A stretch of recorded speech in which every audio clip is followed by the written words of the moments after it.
अस्सलामु अलैकुम रहमतुल्लाहि वबरकातुहू। अल्हम्दुलिल्लाहि रब्बिल आलमीन वल आक़िबतु लिल मुत्तक़ीन वस्सलातु वस्सलामु अला सय्यिदिल अंबियाइ वल मुरसलीन। लाखों करोड़ों दुरूद व सलाम नबी पाक सल्लल्लाहु अलैहि वसल्लम की ज़ात पे और आपके आल पे। मोहतरम स्कॉलर्स, उम्मीद करता हूँ आप अल्लाह के फ़ज़ल व करम से खैरियत के साथ होंगे। अल्हम्दुलिल्लाह हमारा सीरतुन नबी और खिलाफत रास्ता का एक अहम पोर्शन जो है वो अल्लाह के फ़ज़ल व करम से मुकम्मल हुआ और इस पोर्शन पे हमने तकरीबन 10 दिन लगाए हैं और ये हर लिहाज से हमें मुकम्मल चाहिए था और जिसके लिए हमने एक अच्छी कोशिश भी की है। फिर भी इस पे गुंजाइश मौजूद है कि हम इसको स्टेप बाई स्टेप इसको मज़ीद बेहतर कर सकते हैं और हर इंसान अपना मुताला अगर वसी करता है तो उस वसत में बहुत सारी चीज़ें जो है वो समाई जा सकती हैं। तो इंशाअल्लाह हम जो कोशिश अपनी कर रहे हैं, इंशाअल्लाह इस कोशिश को अल्लाह ताला ज़रूर अपनी रहमत के साथ कामयाब करेगा। कुछ बातें हैं कि इम्तिहान जैसा कि लेक्चरर मेल के और सब्जेक्ट स्पेशल मेल फीमेल के अभी लेट हुए हैं, उसकी वजह मुख्तलिफ हो सकती हैं। PPSC में बार बार डेट आती है चूँकि आगे फरवरी में भी इम्तिहान नहीं होंगे, क्योंकि फरवरी के आगाज़ में CSS के पेपर भी होने वाले हैं। सो इस वजह से आप यही समझे कि अब मैंने पहले दिन से ही यही कहा था कि मुमकिन जो है वो आपके पेपर अप्रैल के आखिर पे होंगे, तो अब शायद वो पेपर आपके मई के अंदर हों। सो हमारे पास इतना टाइम है। अगर आपको टाइम और वक्त मिल रहा है तो मैं ये समझता हूँ कि इसको आप गनीमत जानें, क्योंकि बाज़ वक़्त ऐसा होता है कि टेस्ट के लिए क्लोजिंग डेट होती है और 15-20-21 दिन बाद वो टेस्ट हो जाते हैं। नॉर्मली यही होता था, 1 महीने बाद 1.5 महीने के अंदर अंदर टेस्ट हो जाते थे। तो अब अगर आपको टाइम मिल रहा है ना तो आप इसकी कदर कीजिए। मैंने ये देखा है कि जैसे देर हुई है, ताख़ीर हुई है, लोगों के अंदर सुस्ती आ गई है। तो देखें, हर इंसान ने अपनी मेहनत का जो फल है वो सिला लेना है, तो और उसी को मिलेगा जिसने मेहनत की होगी, कोई दूसरा नहीं ले सकता। तो मैं आपसे बड़ी जो है रिक्वेस्ट करता हूँ, दरख्वास्त करता हूँ कि आप सब जिम्मेदारी के साथ बग़ैर कोताही और सुस्ती के अपने इम्तिहान की तैयारी जारी रखें, क्योंकि ये मौक़े बार बार नहीं आते। और अभी 2-4-6 महीने लगा लें, मेहनत कर लें, तो इंशाअल्लाह ताला उसके बाद जो है वो ज़िंदगी के अंदर बहुत ज़्यादा आसानियाँ होंगी। तो ये कोशिश करेंगे तो इंशाअल्लाह ताला इस कोशिश का आपको भी फ़ायदा होगा। आज हमारा जो टॉपिक है वो है खिलाफत बनु उमैया। अच्छा, ये वो टॉपिक है अब हिस्ट्री के अंदर जिसके अंदर बहुत ज़्यादा सवालात नहीं आते मगर आते हैं। अब खिलाफत बनु उमैया में आपको 1 या 2 सवाल आएंगे, 1 या 2 सवाल आपको आएंगे। सो हमें इस पेपर के लिए और इस सब्जेक्ट के लिए बहुत ज़्यादा नहीं पढ़ना, मगर हमें बुनियादी चीज़ें ज़रूर पढ़नी है। और जो मैं यहाँ पे अपने नोट्स पे आपके सामने लेके आता हूँ, इसमें वो सारी चीज़ें होती हैं जो एक किताब का पूरा खुलासा होता है और हम वो निचोड़ आपके सामने पेश कर देते हैं। सो इन चीज़ों को, इन बातों को बड़ी तवज्जो के साथ सुनने की ज़रूरत है और स्टेप बाई स्टेप इसको समझने की ज़रूरत है। और आज में बड़े अहम सवालात जो है ना वो इंशाअल्लाह ताला क्लियर होंगे। तो सबसे पहले आपको ये बताएं कि बनु उमैया की सल्तनत जो है वो कायम होती है 41 हिजरी से और ये चलती है 132 हिजरी तक। बनु उमैया के सबसे पहले बानी हजरत अमीर मुआविया रज़ी अल्लाह ताला अन्हु। हजरत अमीर मुआविया रज़ी अल्लाह ताला अन्हु वो हैं जिन्होंने बनु उमैया सल्तनत की बुनियाद रखी और बुनियादी तौर पर ये अबू सुफियान के बेटे, हजरत अबू सुफियान के बेटे, जो कि फ़तह मक्का के मौका पर मुसलमान हुए। और हज़रत अमीर मुआविया रज़ी अल्लाह ताला के बारे में आते हैं कि आप कातबाने वही में से हैं। और इसके साथ साथ हज़रत उस्मान रज़ी अल्लाह ताला अन्हु के दौर में आप मुल्क शाम के गवर्नर रहे, मुल्क शाम के गवर्नर रहे।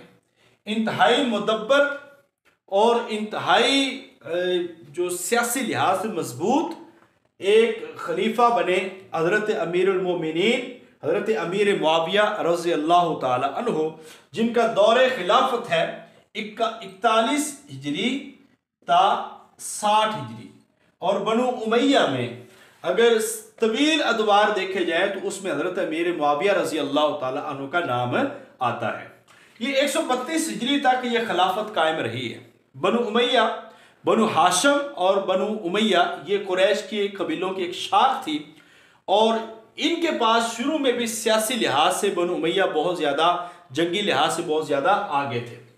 हज़रत अमीर मुआविया रज़ी अल्लाह ताला अन्हु इस हुकूमत को कहते हैं उमवी हुकूमत, उमवी हुकूमत भी या उमवी सल्तनत, ठीक है, उमवी सल्तनत बनु उमैया से चलने वाली है, ये आपने याद रखना।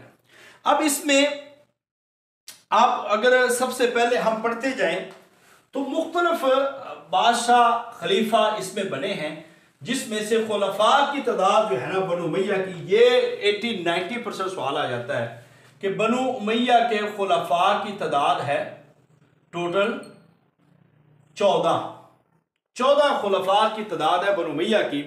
और इसका आगाज जो है वो हजरत अमीर मुआविया रजी अल्लाह ताला अन्हु से होता है। हजरत अमीर मुआविया रजी अल्लाह ताला अन्हु जो है मुरूसी बादशाहत के बानी भी कहा जाता है। मुरूसी बादशाहत इस वजह से कि हजरत अमीर मुआविया रजी अल्लाह ताला अन्हु ने अपने बाद अपने बेटे यजीद बिन मुआविया को खलीफा नामजद कर दिया। इस वजह से इनको मुरूसी सियासत या जो है बादशाहत का बानी कहा जाता है। अब यहाँ पे हजरत अमीर मुआविया रजी अल्लाह ताला अन्हु को बहुत मुदब्बर सहाबियों का साथ मिला है, जिसमें हजरत जो है अमर बिन आस रजी अल्लाह ताला अन्हु भी है और ऐसे ही मुगीरा बिन शोबा रजी अल्लाह ताला अन्हु ये सहाबी भी हैं जिनका साथ हजरत अमीर मुआविया रजी अल्लाह ताला को मिला और ये ताइफ में रहने वाले थे। 5 हिजरी को इन्होंने इस्लाम कबूल किया था, ताइफ 9 हिजरी में। और फिर इन्होंने ताइफ के जो बुत था, ताइफ के अंदर बुत था, उस बुत का नाम था लात बुत को 9 हिजरी में हजरत अली रजी अल्लाह ताला अन्हु के मशवरे से हजरत मुगीरा बिन शोबा ने उसको तोड़ा था। अच्छा, ये वो सहाबी हैं जिनके मुदब्बराना मशवरों की वजह से बनु उमैया की सल्तनत की जो इब्तिदा है वो इंतहाई जानदार रही और इंतहाई शानदार रही। तो सबसे पहले आपका एक सवाल बनता है कि बनु उमैया के जुबानी खलीफा हैं या आगाज करने वाले ये पहले खलीफा कौन है? वो हजरत अमीर मुआविया रजी अल्लाह ताला। अब दूसरे थे ज़ियाद बिन अबी सुफियान। ये बेसिकली ज़ियाद बिन सुफियान हजरत अली रजी अल्लाह ताला अन्हु के मारूफ हामियों में से थे और इनको भी कूफा और बसरा जो है इन दोनों का गवर्नर बनाया गया था। और इसके साथ जो तीसरे थे वो फाते मिस्र हजरत अमर बिन आस रजी अल्लाह ताला अन्हु। ये वो मुदब्बर सहाबी हैं जिसकी वजह से जो है बनु उमैया की सल्तनत जो है वो बड़ी मजबूत हुई। तो क्योंकि बड़े जलीलुल कदर जो सहाबी हैं वो शहीद हो गए थे ताउन अमवास के अंदर, जो कि 17 हिजरी के आखिर पे आया, ठीक है। और इसमें 25,000 सहाबा कराम और हज़रत अबू उबैदा बिन जर्राह, हज़रत मुआज़ बिन जबल रज़ी अल्लाह ताला अन्हु जैसे जलीलुल क़दर सहाबा जो है वो इसमें शहीद हो गए थे। तो बरन उसके बाद ये मुदब्बर सहाबा के मशवरों के साथ हज़रत अमीर मुआविया रज़ी अल्लाह ताला अन्हु की सल्तनत जो है वो बड़ी मजबूत सल्तनत चलती रही। तो सबसे पहले खलीफा जो है वो कौन ठहरे? हज़रत अमीर मुआविया रज़ी अल्लाह ताला अन्हु। अब उसके बाद जैसे ही हज़रत अमीर मुआविया रज़ी अल्लाह ताला की वफात हुई तो दूसरे नंबर पे जो खलीफा बने हैं वो यजीद बिन मुआविया। अब यजीद बिन मुआविया इनका दौर तो अगरचे 60 हिजरी था, आपका दौर है 64 हिजरी, मुख्तसर दौर है, मगर इस दौर में बहुत ज़्यादा बनु उमैया को मसाइल का सामना रहा, बहुत ज़्यादा उम्मत मुसलमा को परेशानियाँ हुई। और ये वो दौर है जिस दौर के अंदर एक बहुत बड़ा सान्या जिसको हम कहते हैं वो सान्या करबला जो है वो हुआ। और इस दौर के अंदर जो है 61 हिजरी के अंदर वाक़या करबला, सान्या करबला हुआ, जिसमें हज़रत हुसैन रज़ी अल्लाह ताला अन्हु समेत आका अलैहिस्सलाम के जो नवासे हजरत हुसैन और आपका ख़ानदान जो है इसमें शहीद हुआ। तो ये इसी वक्त में हजरत जो है मुस्लिम बिन अकील उनका कत्ल हुआ। और फिर साने करबला, उस पर हम बहुत लंबी चौड़ी बात नहीं करेंगे। बहुत सारी चीज़ें हमने अल्हम्दुलिल्लाह उसमें पढ़ी हुई हैं, बड़ी तसल्ली के साथ हमें अंदाज़ा भी है, तो उनको बहुत ज़्यादा चीज़ें करने की ज़रूरत नहीं है। बाकी कुछ वाक़यात होंगे वो इंशाअल्लाह ताला हम साथ साथ यहाँ पे आपके सामने जिक्र करते जाएंगे। तो यजीद बिन मुआविया का वो दौर है जिसके अंदर साने करबला हुआ और वाक़या हर्रा जिसको कहते हैं वाक़या हर्रा, ये एक वो वाक़या था वाक़या हर्रा जिसको हम तारीख़ के अंदर एक स्याह वाक़यात में से याद करते हैं। ये वाक़या था हज़रत अब्दुल्ला बिन ज़ुबैर रज़ी अल्लाह ताला अन्हु की बैत का मसला था। जब हज़रत हुसैन रज़ी अल्लाह ताला अन्हु ने कर ली थी तो वलीद बिन अक़बा ने बड़ी कसीर तादाद के अंदर जो बड़ी कसीर तादाद के अंदर जो है क्या किया, ईसाई फ़ौजों को जो है मक्का भेजा और उन्होंने बैतुल्लाह की जो है हुर्मत को भी पामाल किया और 3 दिन तक जो है मक्का और मदीना हरमैन शरीफैन को लूटा गया। और इसी तरह फिर जो है हज़रत अब्दुल्ला बिन ज़ुबैर रज़ी अल्लाह ताला अन्हु जो है वो शहीद हुए और ये हुक्म था हज्जाज बिन यूसुफ गवर्नर का।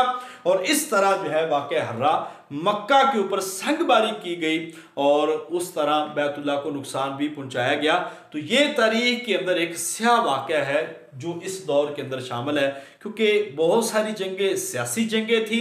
अब आप इसको कौन सी जंग का रंग देते हैं ये हमारा मसला नहीं है, आपको कम से कम इन चीज़ों का ज़रूर पता होना चाहिए कि वाक़या हर्रा क्या है, साने करबला कब हुआ है और इसके अंदर कौन कौन से लोग मौजूद हैं। तो ये सारी चीज़ें आपको इस हवाले से ज़रूर पता होनी चाहिए। हज़रत अब्दुल्ला बिन ज़ुबैर रज़ी अल्लाह ताला अन्हु हज़रत ज़ुबैर बिन अवाम रज़ी अल्लाह ताला अन्हु के बेटे थे और हज़रत आयशा रज़ी अल्लाह ताला अन्हा के साथ थे। और मीर मुआविया रज़ी अल्लाह ताला अन्हु ने हज़रत अब्दुल्ला बिन ज़ुबैर रज़ी अल्लाह ताला के बारे में एक सियासी लफ्ज़ बोले थे कि वो लूमड़ी की तरह फ़रेब देकर शेर की तरह हमला करेगा, लिहाजा उन्होंने अपने बेटे यजीद को ये वसीयत की थी। ठीक है, तो इस हवाले से ये जो अल्फाज हैं ये भी मिलते हैं। तो ये तारीख़ के अंदर वाक़या हर्रा साने करबला आज भी उम्मत मुसलमान के लिए एक स्याह धब्बा है जो एक सियासी और कुछ हक़ व बातिल के दरमियान जो मार्का था वो हुआ और इसमें बड़े जलील क़दर सहाबा कराम जो है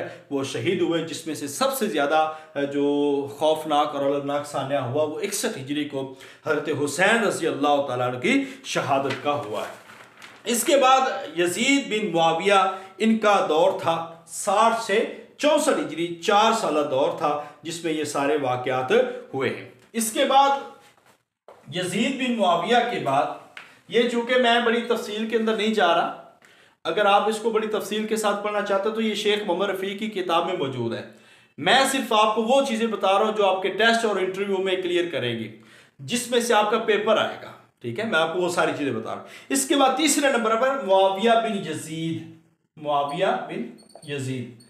अच्छा, ये भी चीज़ मैं इसलिए बता रहा हूँ क्योंकि पब्लिक सर्विस कमीशन के इंटरव्यू में 2-3 दफ़ा ऐसे सवाल भी हो चुके हैं कि बनु उमैया के और बनु अब्बास के चंद बादशाहों के नाम उन्होंने तरतीब से पूछ लिए थे। इस वजह से मैं आपको तरतीब से बता रहा हूँ कि कम से कम आपको 4, 5, 6 बादशाहों के नाम जो है ना वो बिल तरतीब याद हो और आखिरी बादशाह का नाम और कामयाब बादशाह जो थे उनका नाम आपको ज़रूर याद होना चाहिए। मुआविया बिन यजीद ये बड़ा मुख्तसर दौर था, 64 हिजरी था, 64 हिजरी, यानी कि इंतहाई नेक, अपने बाप के बिल्कुल उल्ट था मुआविया बिन यजीद। और जब देखा कि जो सल्तनत के हालात हैं और मुसलमानों की जो तबाही देखी और मुसलमानों की तलवारें एक दूसरे के ख़िलाफ़ निकली तो आपको सियासत से नफ़रत होगी। और 3 माह की हुकूमत करने के बाद आपने इस्तीफ़ा दे दिया और इस तरह जो है आपने कहा कि जिसे चाहो तुम अपना अमीर बना लो और मैं ये खिलाफत की जिम्मेदारी नहीं संभालूंगा। ये मुआविया का बेटा, यजीद का बेटा मुआविया था और उसने जो सियासत से दिल बर्दाश्ता होकर वो इसको छोड़ दिया और चंद माह के बाद ही मुआविया बिन यजीद का जो है वो इंतकाल हो गया। तो इनकी खिलाफत जो सबसे छोटी खिलाफत समझी जाती है, सिर्फ 3 माह की इनकी खिलाफत है। इसके बाद अगरचे चौथे नंबर पर बहुत मुख्तसर वक्त के लिए आए, 1 साल के लिए, मगर 1 साल के अंदर अपना एक बड़ा नाम छोड़ा, वह है मरवान बिन हकम। मरवान बिन हकम, ये वो शख्स था मरवान बिन हकम बनु उमैया की जो दूसरी शाख है, बनी आस से इसका तल्लुक था। मरवान बेसिकली हजरत उस्मान रजी अल्लाह तआला अन्हु का सेक्रेटरी था। और आपको याद होगा कि हमने बताया था कि बलवाइयों को जो खत लिखा था और उसके ऊपर जो मोहर थी, क्योंकि वो मोहर हजरत उस्मान रजी अल्लाह तआला अन्हु की मरवान के पास थी और इंतहाई चालाक इंसान था, तो ये हजरत उस्मान रजी अल्लाह तआला अन्हु की जो सेक्रेटरी था। और इसने एक बड़े जलीलुल कदर सहाबी हजरत तलहा अशरा मुबशरा में उनको तीर मारकर शहीद कर दिया था, जबकि वो उस जंग से वापस जा रहे थे, जंग जमल के अंदर वापस जा रहे थे, तो मरवान बिन हकम ने हजरत तलहा रजी अल्लाह तआला अन्हु को तीर मारकर शहीद कर दिया। और ये मदीना का गवर्नर था, मदीना का गवर्नर था। हजरत अब्दुल्ला बिन जुबैर रजी अल्लाह तआला अन्हु की एक दो तीन गलतियां, सियासी गलतियां बताई जाती हैं, और इज्तिहादी कह लें या सियासी कह लें, तो बरल ये मुदब्बर लोगों ने ये चीज़ें बताई, जिसमें एक गलती ये भी थी कि हजरत जो मरवान बिन हकम है, ये उस वक़्त मदीना में था और इनका बेटा था अब्दुल मलक। अब्दुल मलक उस वक़्त बीमार था और ये बैत करने के लिए भी तैयार था, मगर हज़रत अब्दुल्ला बिन ज़ुबैर ने इनको मक्का से, मदीना से जिलावतन कर दिया था। और इस तरह फिर ये जिलावतन हुआ और फिर बाकायदा तौर पर अपनी फ़ौजों के साथ आया और इसने जो है मदीना का कंट्रोल संभाला। और ये इसका दौर है 64 हिजरी ता 65 हिजरी, तकरीबन एक साल का ये दौर बनता है। और ये चौथे नंबर पर, ये जो खलीफा है बनु उमैया के चौथे नंबर पर ये खलीफा बने हैं। इसके बाद जी मरवान बिन हकम के बाद सबसे कामयाब दौर आता है, वो मरवान के बेटे अब्दुल मलक बिन मरवान। अब्दुल मलक बिन मरवान ये वो दौर था कि जो हजरत अमीर मुआविया के बाद इस्तेहकाम का दौर था बनु उमैया का। इस दौर के अंदर जो बनु उमैया ने फिर खूब तरक्की की और मुश्किलात पे जिस मुदब्बराना अंदाज के अंदर आपने काबू पाया, वो वाकई काबिल तहसीन है। और तकरीबन 21 साल 65 हिजरी ता 86 हिजरी, यानी कि तकरीबन आपने 21 साल जो है वो हुकूमत की है, 20 साल कुछ माह बनते हैं।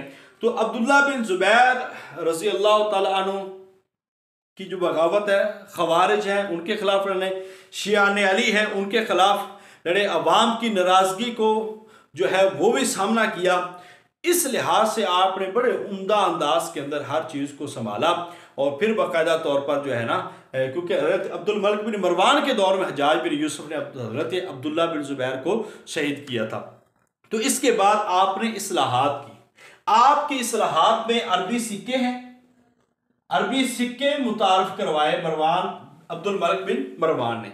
इसके बाद अरबी ज़ुबान की तरवीज के लिए आपने काम किया और इसके साथ साथ कुरान पर एराब। ये वो दौर है जिसमें अब्दुल असवद दौली ने 40 हिजरी के अंदर नुक्ते लगाए और जो कुरान पर एराब लगाने का काम है वो ये कहा जाता है कि हज्जाज बिन यूसुफ के दौर में 84 हिजरी या 80 हिजरी के अंदर वो लगाए गए। ठीक है, ये हज्जाज बिन यूसुफ के दौर में।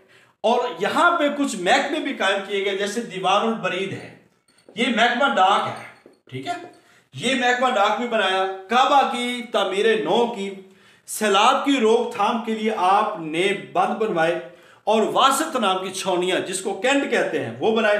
और कूफा और बसरा में जो शामी फौजें हैं उनको आपने बिठाया। तो इस लिहाज से जो बनु उमैया का एक सुनहरा दौर था, जो तरक्की और तरवीज के लिहाज से वो बड़ा दौर, अहम दौर है, वो 5वें नंबर पे आने वाले खलीफा हजरत अब्दुल मलक बिन मरवान थे। इसके बाद दौर आता है, ये एक इंतहाई शानदार और सुनहरा दौर है जो कि 10 सालों पे मुहित है। ये है वलीद बिन अब्दुल मलक। अब्दुल मलक के दो बेटे, मारूफ दो बेटे थे, जिसमें से एक वलीद बिन अब्दुल मलक और दूसरा था सुलेमान बिन अब्दुल मलक। सुलेमान बिन अब्दुल मलक। अब ये बादशाहों की लड़ाइयाँ, खिलाफतें, सियासी लड़ाइयाँ, ये बहुत ज़्यादा इसने हर जगह पे नुकसान दिया है। तो वलीद बिन अब्दुल मलक का दौर जो है वो 86 हिजरी ता 96 हिजरी, यानी कि तकरीबन दूसरा दौर है। और उम्मते मिल्लत इस्लामिया में अगर फतूहात के लिहाज से, यूरोप के फतूहात के लिहाज से, वस्त एशिया की फतूहात के लिहाज से, और आप अगर यहाँ पे देखें तो बड़े सगीर में फातिह सिंध की हैसियत से जो एक सबसे बड़ा जो दौर मशरूफ है वो ये वाला है वलीद बिन अब्दुल मलक का दौर। वलीद बिन अब्दुल मलक का दौर वो दौर है जिस दौर के अंदर ये सारे इलाके जो है वो फतह किए गए। ये अब्दुल मलक का बेटा था सुलेमान और वलीद। ये बड़ा नडर बहादुर था और कई जगहों पे बगावतें हुई। बुखारा शहर के अंदर बगावत हुई और वहाँ पे खुतबा बिन मुस्लिम, ख्वारिज़म में, समरकंद में बगावत हुई, वहाँ पे आपने काबू पाया। चीन के ख़िलाफ़ आप गए, खाकान चीन ने फिर सुलह की थी और दरख्वास्त की थी। फिर सिंध के हवाले से फ़तह जो बड़ी अहम है, जो मोहम्मद बिन कासिम के ज़रिए से 12,000 जो फ़ौज लेकर आए थे दीबल बंदरगाह पे। और इसी तरह स्पेन के अंदर जो एक बड़ी फ़ौज गई 711 से लेकर 14 ईस्वी तक, वो थे उंदुलस में जाने वाले फातेह स्पेन, जिनको मूसा बिन नसीर और तारक बिन ज़ियाद, फातेह स्पेन हम कहेंगे तारक बिन ज़ियाद, और फातेह अफ्रीका कहेंगे जो है मूसा बिन नसीर, उनको हम कहेंगे। तो उंदुलस जो है ना उस वक़्त ये इकट्ठा था। आज वो स्पेन और पुर्तगाल ये दो मुल्क है। ये दो मुल्क उंदुलस इसको कहते थे, इस्पानिया भी कहते थे। तो ये उंदुलस की फतह जो है ये तारक बिन ज़ियाद और जो घोड़े दरिया में डालना, ये वो वाला भी एक वाक़या, और इसके साथ साथ और कश्तियाँ जला देना ये वाला वाक़या भी, और सारी वो एक बड़ी हिस्ट्री है स्पेन की फतह में। तो इस लिहाज से भी इसको पढ़ा जा सकता है। तो ये दौर कौन सा है? ये वलीद बिन अब्दुल मलक के वो दौर हैं जिन अदवार के अंदर इन इलाकों को फतह किया गया है। तो चूंकि वलीद बिन अब्दुल मलक के जो पसंदीदा और निडर और बहादुर कमांडर थे वो 4 बड़े बहादुर कमांडर थे, जिसको कुतैबा बिन मुस्लिम है, ये सवाल पक्का आ जाना इनमें से, मूसा बिन नुसैर है, तारक बिन ज़ियाद है, मोहम्मद बिन कासिम है। अच्छा, ये जब से टेस्ट और इंटरव्यू हो रहे हैं इन चारों के बारे में सवालात लाजमी आ रहे हैं। तो आप सब ने ये कोशिश करनी है कि इन चारों के बारे में मुख्तसरन मगर जामे अंदाज के अंदर आप ज़रूर पढ़िएगा, क्योंकि इनके बारे में जो लाजमी सवालात हैं वो हो सकते हैं। और मोहम्मद बिन कासिम फातेह सिंध है, ये भी सवाल मुझसे भी हुआ था इंटरव्यू में कि इनके साथ क्या हुआ था। मोहम्मद बिन कासिम को भी कत्ल करवा दिया गया था, कुतैबा बिन मुस्लिम को भी कत्ल करवा दिया गया, तारक बिन ज़ियाद को भी, और मूसा बिन नसीर जो है ना इन्होंने गुमनामी की ज़िंदगी गुजारी है। तो ये मुख्तलिफ इनके हालात है, ये भी इंशाअल्लाह ताला नोट्स में आपको शेयर करूँगा, उसको पढ़ लीजिएगा। फातेह वस्ते एशिया वो कहा जाता है कुतैबा बिन मुस्लिम को। फातेह अफ्रीका ये कहा जाता है मूसा बिन नसीर को। फातेह स्पेन या उंदुलस वो कहा जाता है तारक बिन ज़ियाद को। ठीक है, ये आपने याद रखना, फातेह उंदुलस। तो इस तरह वलीद बिन अब्दुल मलक के ये कमांडर थे, और ये वो दौर था कि जब मिलते इस्लामिया की फौजें जो हैं वो अफ्रीका तक पहुंच गई और इधर बरसगीर तक पहुंच गई और वस्त एशिया तक पहुंच गई, और सारे इलाकों को जहां पर भी जा रहे थे फतह कर रहे थे। और इन्हीं अदवार के अंदर बहरी जंगें और बरी जंगें, सारी जंगों में मुसलमान जो है वो फतूहात हासिल कर रहे थे। और इस दौर के बाद जो है वो सुलेमान बिन अब्दुल मलक का एक दौर शुरू होता है जो इनको खा गया। और इसी तरह आपने जो है बहुत ज़्यादा जैसे मस्जिद नबवी की तामीर भी की, ये भी वलीद बिन अब्दुल मलक के दौर में हुई। तो बनु उमैया का सबसे सुनहरा दौर जो कहा जाता है फतूहात के लिहाज से वो वलीद बिन अब्दुल मलक का दौर है। अब वलीद की वफात के बाद उसका भाई खिलाफत में मुतवक्किल हुआ सुलेमान बिन अब्दुल मलक। इसको कहते हैं मुरूसी बादशाह। बेटे के बाद बेटा, बाप के बाद बेटा, बेटे के बाद दूसरा बेटा या भाई, इसी तरह ये खिलाफत चलती रहती है। सुलेमान बिन अब्दुल मलक का दौर अगरचे तो 3 साल का दौर है, मगर ये मुस्लिम कमांडर के लिए इंतहाई नुकसान का दौर है। उसकी वजह क्या है? वलीद बिन अब्दुल मलक के कमांडर थे वो चारों, और सुलेमान ये समझता था कि ये मेरे दुश्मन है, यानी कि उनके साथ वफादार होने की वजह से सुलेमान बिन अब्दुल मलिक ने उनको चुन चुन के कत्ल करवाया, चुन चुन के उनको सजाएं दी। और इसी तरह मोहम्मद बिन कासिम को भी जब सिंध से वापस बुलाया गया तो उन्होंने उनको भी शहीद करवा दिया। तो ये एक बहुत बड़ा मसला था कि सुलेमान बिन अब्दुल मलिक ने जितने बड़े जलीलुल कदर ये कमांडर थे उनको कत्ल या शहीद करवा दिया। और मोहम्मद बिन कासिम को जब गिरफ्तार करके लेके गए तो सिंध वालों ने उनके बुत तराश लिए थे। इंतहाई जो है वो मुदब्बर और मुशफ़िक़ जो उनका सिपा सलार था और हुक्मरान था।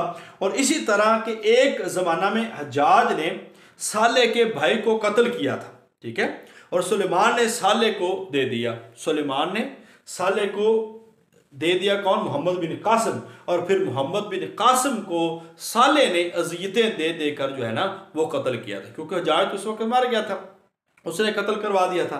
इसके बाद जो कुतैबा बिन मुस्लिम को भी कत्ल करवा दिया गया। मूसा बिन नसीर की इतनी तस्लील की गई कि वो उनके ऊपर इतना तवार भरा गया कि वो उसके बाद गुमनामी की ज़िंदगी, बास किताबों में आता है कि वो भीख मांगते हुए पाए गए थे। और इसी तरह जो है तारिक बिन ज़ियाद को भी जो है वो कत्ल करवा दिया गया। तो ये बड़े जलील और कदर जो है वो कमांडर इस दौर में कत्ल हुए। ये दौर आपने याद रखना है। पीपीएससी का चेयरमैन इसके बारे में सवालात ज़रूर पूछ लेता है। अब इसके बाद जहाँ तक इसने जुल्म सितम का बाजार भी गर्म रखा, उसके बाद एक इसकी जो चीज़ थी वो इसका लक़ब है मिफ्ताहुल खैर। मिफ्ताहुल खैर लक़ब है सुलेमान बिन अब्दुल मलिक का, खैर की चाबी। उसकी वजह यह है कि इसने अपने बाद जो खलीफा नामजद किया था वो हज़रत उमर बिन अब्दुल अजीज़, हज़रत उमर बिन अब्दुल अजीज़ को खलीफा नामजद कर दिया। अब हज़रत उमर बिन अब्दुल अजीज़ खिलाफत में तो 8वें नंबर पर है। ये वो शख्सियत है जिसको खिलाफत से कोई सरोकार नहीं था। सबसे पहले बड़ी ऐशो आराम वाली ज़िंदगी गुजारने वाले हज़रत उमर बिन अब्दुल अजीज़, अबू हफ्स इनकी कुनियत है, उम्मे आसम जो हज़रत उमर फ़ारूक रज़ी अल्लाह तआला की पोती थी, उनके बेटे थे। और आपने बहुत से, ये म्यूट कर रहे हैं जी, इनको रिमूव कीजिएगा, इनको रिमूव कीजिएगा प्लीज।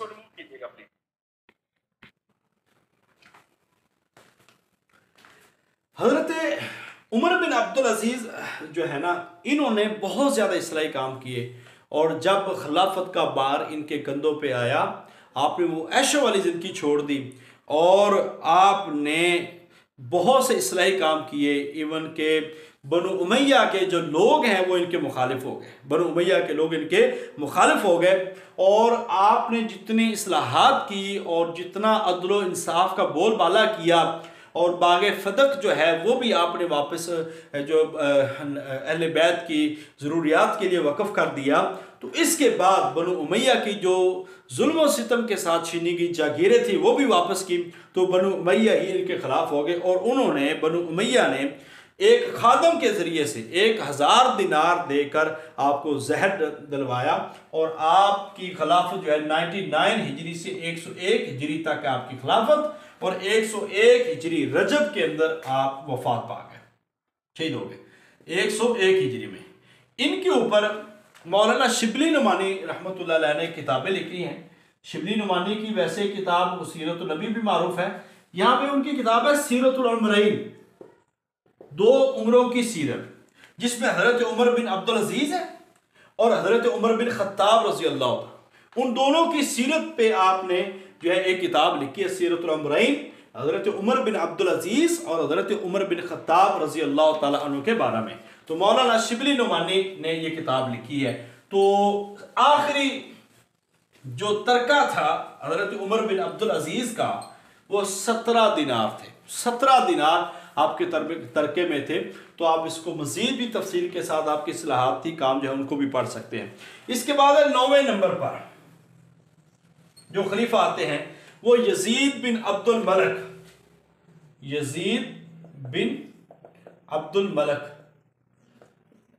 ये भी अब्दुल मलिक के बेटे थे और इंतहाई अयाश इंसान थे। 40 रोज़ तक हज़रत उमर बिन अब्दुल अजीज़ रहमतुल्लाह अलैह की जो इस्लाहात उनको ख़त्म कर दिया। जो इस्लाहात हजरत उमर बिन अब्दुल अजीज करके गए थे, 40 दिनों के अंदर उसको सारे की सारी खत्म कर दिए, नाहल था। और इसकी वजह से फिर आगे तअस्सुबात को भी हवा दी गई और ये साबा और सलामा नामी औरतों के इश्क में भी मुब्तला हो चुका था। बरल एक नाअहली वाली जो खिलाफत की है वो इसने किया और इसका दौर है 101 हिजरी था 105 हिजरी, यानी कि 5 हिजरी 5 साल तक इसने जो है वो खिलाफत किया। और इसके बाद एक बड़े बेहतरीन जो है वो आए, अगरचे दौर अब उनकी नाकामियों वाला शुरू हो चुका था। शाम बिन अब्दुल मलक, शाम बिन अब्दुल मलक जो है वो आए, अगरचे इनकी खिलाफत बहुत तवील रही है, 105 हिजरी था 125 हिजरी, यानी कि 20 साल। अब्दुल मलक बिन मरवान तीसरे नंबर पर लंबी खिलाफत इनकी है बनु उमैया की, 20 साल इन्होंने खिलाफत की है और 34 साल के थे जब खलीफा बने। तुर्कस्तान की मुहिमों में भी गए, आर्मीनिया, आज़रबाईजान और एशिया कुचक और मुख्तलिफ शमाली अफ्रीका की जो मुख्तलिफ मुहिमात हैं उसमें शामिल रहे। और जंग टोरस जो है ये याद रखिए फ्रांस के साथ हुई है, टोरस फ्रांस के साथ ये जंग हुई है, उसमें भी आपने शिरकत की थी, ठीक है। शाम बिन अब्दुल मलक ने इंतहाई कामयाब रहे, लायक थे, नमाज और रोजा का पाबंद थे और ऐसे हैं कि आपने तअस्सुबात को ख़त्म किया है। और इसी तरह इस वक्त में इमाम जैद बिन अली जो जैदिया फिरके के बानी थे, उन्होंने हिशाम बिन अब्दुल मलिक के दौर में इनके खिलाफ जो है खुरूज किया था। तो ये सिर्फ मुख्तलिफ बादशाहों के नाम है, बाकी चीज़ें तो आपको थोड़ी बहुत याद होनी चाहिए। तो इसके बाद मुख्तसर सिर्फ बादशाहों के नाम जिक्र करूँगा क्योंकि आपके टेस्ट से हवाले से इतना ज़्यादा नहीं है। फिर इसके बाद 11वें नंबर पर आते हैं वलीद बिन यजीद, जिनका 1 साल का दौर भी नहीं है, 126 से 126। फिर यजीद बिन वलीद है 126 से 126, कुछ महीनों का दौर है। फिर इब्राहिम बिन वलीद है 126 से 127 साल का दौर है। और फिर आखिरी खलीफा बनु उमैया के आखिरी खलीफा, आखिरी हुक्मरान जो थे वो है मरवान बिन मोहम्मद या आप कह लें मरवान सानी, मरवान है सानी। ये वो आखिरी खलीफा था जिसने खिलाफत की है 127 था 132 हिजरी और इसकी आखिरी जंग थी जंगे ज़ाब। ये वो जंग थी जिस जंग के अंदर बनु उमैया का जो चमकता दमकता सूरज था 92 ईयर्स की हुकूमत करने के बाद, 92 ईयर्स यानी कि 92 साल हुकूमत करने के बाद बनु उमैया का चिराग 132 हिजरी में वो गुल हो गया और बगावत हुई, शामियों ने भी की। और इसी तरह जो खवारिज भी इनके खिलाफ निकले और मार्का ज़ाब में उमवी हुकूमत का खात्मा हुआ। अबू मुस्लिम खुरासानी जो है इसने अब्बासियों को खुश करने के लिए इनके खिलाफ जिहाद किया और इस तरह बनु उमैया की हुकूमत जो है उसका खात्मा हो गया। और 750 ईस्वी में बाकायदा तौर पर अब्बासियों की खिलाफत आ जाती। तो इस लिहाज से बनु उमैया का जो दौर है वो मुख्तलिफ शोरशों में घिरा हुआ और मुख्तलिफ कामयाब अदवार भी हैं, मगर ये एक मुख्तसर दौर है, बहुत तवील नहीं है बनिस्बत जो अब्बासियों के, क्योंकि अब्बासियों का दौर जो है वो बहुत तवील चला गया और इस वजह से जो है, मगर हर जो है चढ़ते सूरज को आखिर उसने गुरूब भी होना होता है। तो ये गुरूब हुआ बनु उमैया का सूरज और बनु अब्बास जो है वो आगे निकले। अब इसमें कुछ चंद एक सवालात हैं जो आपको यहाँ पे बताने हैं कि कुस्तुनतुनिया पे जब पहला हमला हुआ था तो उसमें यजीद बिन मुआविया भी मौजूद थे। अब इसके बारे में भी इख्तलाफ है वो कौन सा था, हमें इस बात की तरफ नहीं जाना। हजरत अबू अयूब अंसारी, कुस्तुनतुनिया पे जब हमला हुआ तो मुसलमानों ने ईसाइयों को ये कहा था कि हजरत अबू अयूब अंसारी का उनकी फसील के अंदर उनको वहाँ पे दफन किया था तो बेहुरमती ना की जाए। इस लिहाज से भी एक तो ये बात याद रखनी है। पहले खलीफा, ये कुछ सवाल हैं। पहले खलीफा बनु उमैया हजरत अमीर मुआविया रजी अल्लाह ताला अन्हु। इसी तरह आखिरी खलीफा अभी मैंने बताया, आखिरी खलीफा कौन हुए? मरवान सानी, मरवान बिन मोहम्मद बिन को कहते हैं। सबसे कामयाब खलीफा अब्दुल मलक बिन मरवान और तवील खलीफा जिनका सबसे ज्यादा दौर है, तवील खिलाफत जो रही है, वो भी अब्दुल मलक बिन मरवान। फतुहात के लिहाज से उमवी सुनहरी दौर जो है, फतुहात के लिहाज से सुनहरा दौर, वो है वलीद बिन अब्दुल मलक। वलीद बिन अब्दुल मलक का दौर जो है ये सुनहरा दौर कहलाता है। इसके बाद मुख्तलिफ तहरीकें हैं जो, अब इसमें से एक आदि ये आपने चीजें जरूर याद रखनी है क्योंकि इसमें से जो सवाल है वो आ जाता होता है। अब इसमें एक दो चीजें आपने ये जरूर और याद रखनी है। एक है वाकया साने करबला हुआ, तो उसके बाद एक तहरीक उठी थी जिसको तवाबीन की तहरीक कहते हैं। मुख्तार सकफी था, ये तहरीक असल में कसास उस्मान के लिए उठी थी, तौबा करने वाले, और इसमें मुख्तार सकफी इनका लीडर था और इन्होंने फिर उबैदुल्लाह बिन ज़ियाद को, इब्ने ज़ियाद को कत्ल किया था, शिकस्त दी थी।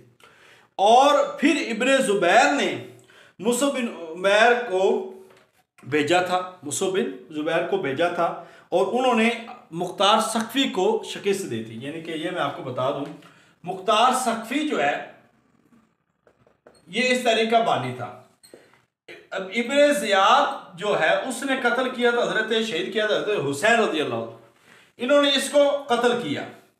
अब चूंकि वहां पे मदीना के अंदर हाकमियत किनकी थी, हजरत अब्दुल्ला बिन ज़ुबैर रज़ी अल्लाह तआला की, तो हजरत अब्दुल्ला बिन ज़ुबैर ने अपने भाई मुसअब बिन ज़ुबैर को भेजा, मुसअब बिन ज़ुबैर को भेजा और मुसअब बिन ज़ुबैर की लड़ाई हुई मुख्तार सकफी से। तो फिर मुसअब बिन ज़ुबैर जो है ना, इन्होंने कत्ल किया मुख्तार सकफी को। अब मुसअब बिन ज़ुबैर को जो आगे शहीद किया वो अब्दुल मलक बिन मरवान ने, फिर जाके अब्दुल मलक बिन मरवान ने हज्जाज बिन यूसुफ के हाथों मुसअब बिन ज़ुबैर को वो शहीद करवाया। तो उसके बाद अब्दुल मलक बिन मरवान ने जो फौजें भेजी मक्का और मदीना की तरफ, और वहां पे जब तबाही की और उस वाक़या को साने करबला के नाम से, साने वाक़या हर्रा के नाम से उसको याद किया जाता है। और फिर अब्दुल मलक बिन मरवान जब मजबूती हुई तो उस वक़्त उन्होंने, क्योंकि हज़रत अब्दुल्ला बिन ज़ुबैर रज़ी अल्लाह तआला की खिलाफत भी वहाँ पे कुछ 7-8 साल की जो रही है, तो इस लिहाज से, मगर वो पूरी खिलाफत नहीं थी, चंद एक इलाके पे हाकमियत थी, तो मुख्तलिफ शोरशें हो रही थी और हर तरफ से मुख्तलिफ तरीके भी उठ रही थी। तो इसके साथ साथ ये दौर भी जो है वो ख़त्म हुआ और बनु उमैया का जो एक अहम दौर था, हज्जाज बिन यूसुफ इसका एक अहम बंदा था और ताइफ का रहने वाला था, इराक का गवर्नर था बनु उमैया की तरफ से, और इंतहाई सख्त गिर था। और इसने जो है अब्दुल मलक बिन मरवान ने हज्जाज बिन यूसुफ को भेजा था और फिर शिकस्त हुई तो और पथराव किया गया। हज्जाज ने जो अब्दुल्ला बिन ज़ुबैर रज़ी अल्लाह तआला की जो जस्द मुबारक को 3 दिन जो है वो लटकाए रखा था, और हज़रत अस्मा आपकी वालदा वहाँ पे गुजरी थी और उन्होंने कहा था कि अभी शाह सवारी से नहीं उतरा। तो ये वो अल्फाज थे जो एक बहादुरी की लामत समझे जाते थे, माँ की बहादुरी की। इस तरह मुसलमानों ने मुसलमानों के ख़िलाफ़ मुख्तलिफ सियासी इज्तिहादी गलतियों की बुनियादों पे होने वाली लड़ाइयों में कई मुसलमानों को और कई जलील क़द्र सहाबा कराम को शहीद किया। तो इस तरह का जो बनु उमैया का दौर है ये एक अहम दौर भी है, मगर ये बहुत ज़्यादा शोरशें, बहुत ज़्यादा बगावतों का दौर भी है, और इस दौर के अंदर जो है बहुत ज़्यादा मुसलमानों को फ़ायदा भी हुआ, नुकसान भी हुआ। और अगर आपसे पूछा जाए कि इल्मी लिहाज से, साइंसी तरक्की के लिहाज से 2 अदवार में से कोई बेहतर दौर कौन सा, या आपको कौन सा बेहतर दौर लगता है, तो आप दोनों तरह से देख सकते हैं। एक बनु उमैया है और एक बनु अब्बास है। अगर आपको बनु अब्बास का दौर बेहतर लगता है तो आप उसकी कोई 1-2 दलीलें दें। मुझे भी जो बनु अब्बास का दौर है वो बेहतर लगता है, मगर बनो अब्बास का दौर वो यूनानी फ़लसफ़े का गालिब आने का दौर है और मुख्तलिफ जो है अक़ल की बुनियाद पर मुख्तलिफ फ़िरक़ों के मार्ज़ वजूद में आने का दौर है। और ये वो दौर है जहाँ पे इशायरा, मुतज़िला, मुर्जिया, रवाफ़िज़ मुख्तलिफ जो फ़िरक़े हैं वो मार्ज़ वजूद में आए, क्योंकि उस वक़्त के बादशाह जो थे वासिक मामून की तरह वो मुतज़िली बादशाह हो गए थे और उन्होंने मुतज़िला अक़ायद कबूल कर लिए थे। और इसी दौर में ही फिर आगे जाके वो फ़लसफ़ा जो है मसला खल्क़े कुरान जो है वो भी आया, तो उस पर इंशाअल्लाह ताला कल बात होगी। तो आज का दिन मुख्तलिफ तहरीकों के लिहाज से, बनु उमैया के लिहाज से आपको ये सारी चीज़ें आपको कवर करवाई गई हैं।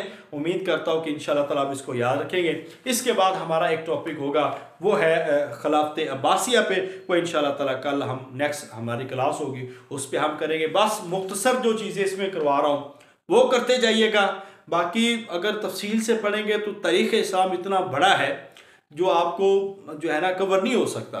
ये लेक्चरर हिस्ट्री के अंदर भी यही आना है और लेक्चरर जो है इस्लामियात के अंदर भी यही आना है, और ये सारी चीज़ें यहाँ पे हैं। तो इंशाअल्लाह ताला तसल्ली के साथ करते जाएंगे तो याद हो जाएगा। अल्लाह ताला हम सब का हामी नासर हो। तो ये वीडियो भी आपको मिल जाएगी, तैयारी करें भरपूर अंदाज में और पढ़ते रहें, टेस्ट भी ज़िम्मेदारी के साथ दिया करें। अस्सलाम वालेकुम रहमतुल्लाहि व बरकातहू।